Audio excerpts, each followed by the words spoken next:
National Urban League presents Emerging Voices from the Pandemic. Students speak out.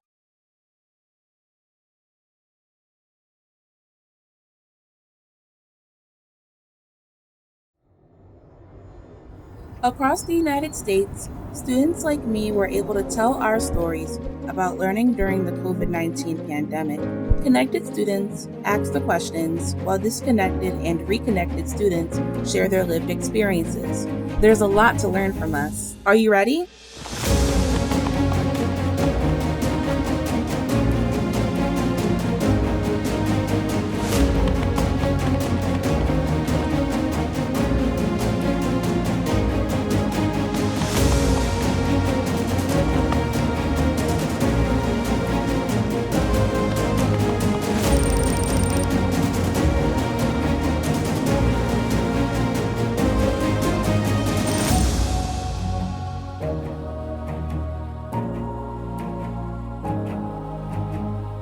True stories, real students, useful recommendations.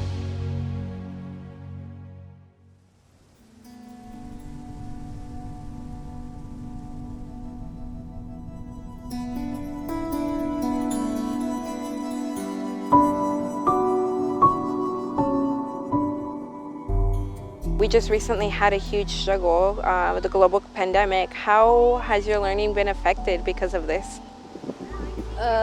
It's very hard to learn by just looking at a screen and being in class for an hour and just hearing a teacher talk.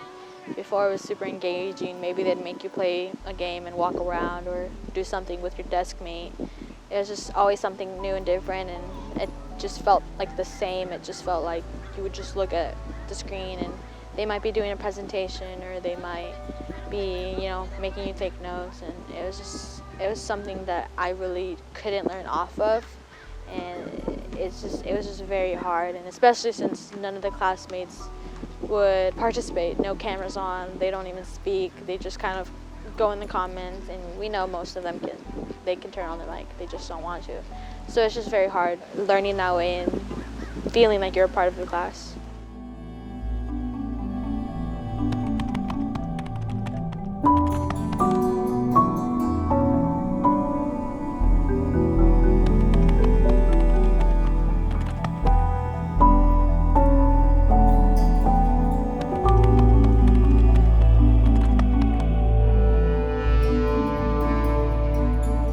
If everyone participated, if everyone just gave it their all, students would actually, realize that teachers are having it hard too, that they're trying to teach us something, and we need to put in our efforts to show that we want to learn. And by a turn of a camera or turning your mic for just a second, you're showing that you really want to learn what they're teaching you.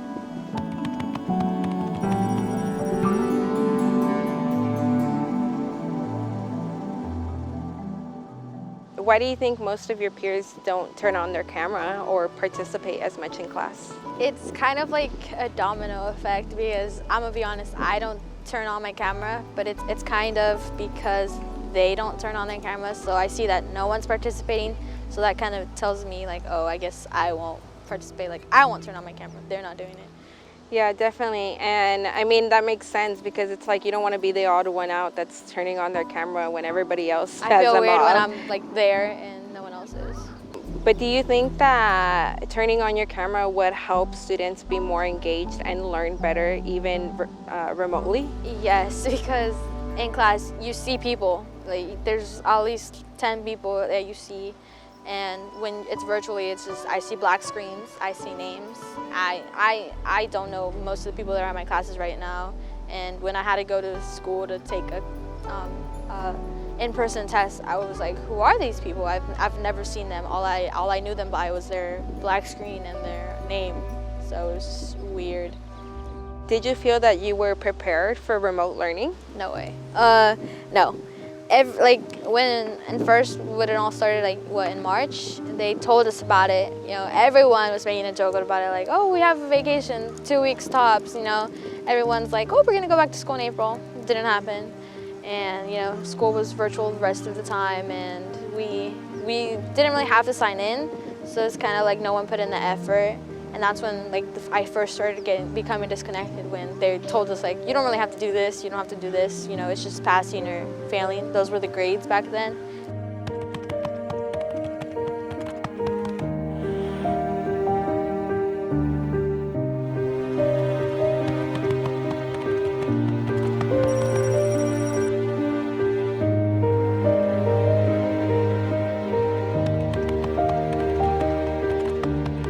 And then senior year came, and then we had to be fully engaged in, you know, turning in assignments, taking tests. And I didn't have a laptop. My laptop had just like completely broken. And I really didn't want to get like a Chromebook from the school because I knew they weren't going to work best, and my Wi-Fi was kind of slow. So I like the best option for me was to get a laptop of my own. And I did that, and yeah, it was a lot of money, just, you know, to do school virtually. But I did it to try to stay engaged, but then it didn't really work because, you know, school virtually just didn't motivate me.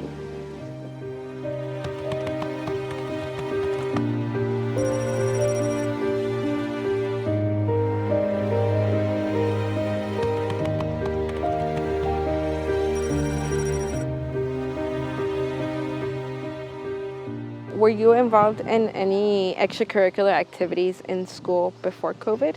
Yes, well, you know, everyone always tells you that you need to be involved, not just be a good student, like inside of the class, but also like do things outside of class to stand out with colleges. So I tried to, you know, join clubs, and I consistently went during in-person school, but once everything went virtual, most of them weren't doing virtual meetings, or they were, and I just didn't really feel like going because, you know, I already did school virtually. I didn't want to do clubs virtually either.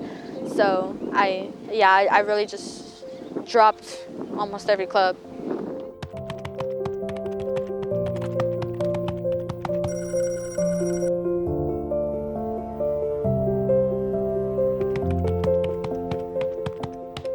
Is there any teacher that reached out to you that noticed that you were disconnected throughout this time? I do have people from school, like my AVID teacher, who like they noticed like, oh, this is coming up for you. Make sure you're studying for it or something. And when I finally would go, you know, join class after, you know, 2 weeks of not going, you know, they would private message me and say, good, nice to see you back. And they would like kind of out me in a way. My math teacher still to this day is like, oh, you're here, like, good to see you here. So I know there's people at school that are there to help me. What would you say your social circle is like? I have like 2 friends, but they're 2 close friends, and they're really my support system. They're the ones that have gotten me through this whole virtual learning. If I need help with a math problem, I know to go to Dulce because she's the math genius, and I know to go to Yashley when I need help with something too. Sorry, those are my friends, if that wasn't clear. And yeah, they've definitely, like, obviously I have my family, but it's also good to have people of my age to be there to support me as well, and who are going through the same thing I am. And who would be somebody important in your life? Always my mom. I know, you know, it's a basic thing to say your mom, but it's truly my mom, you know. She's always been there for me. As a single mother, she's the only one I truly got to know, and she, you know, I learned everything from her. You know, I learned how to be a hardworking person. I learned how to, you know, hop over all those obstacles that come your way. And I also have like a mentor of another program, and she's always checking up on me, you know, telling me, you can come to my office and we can work on your things here. Or if you need help right now, you know, a big thing is applying for college or, you know, registering for classes. So she lets me know, like, yes, you can use my office and my computer to register for classes, or we can do a meeting with someone from the school so we can get that done. What advice would you give to other disconnected students? I would probably tell them that they need to just worry about themselves and ignore that, you know, your classmates don't have their cameras on and don't have their mics on. You know, if you need help, you turn on your mic and you talk to the teacher specifically, and just try to do your best for you and for your accomplishments and for your success. Like you can text your friend to help you with a math problem, like I do with my friends, or use a planner to organize yourself, or set alarms for each class, set timers, when you're doing your tests. The problem is that you don't do your work, then, keep your distractions away from you. Main distraction right now is your phones. Just try to keep that away and just, eliminate things that stop you from doing what you need to do.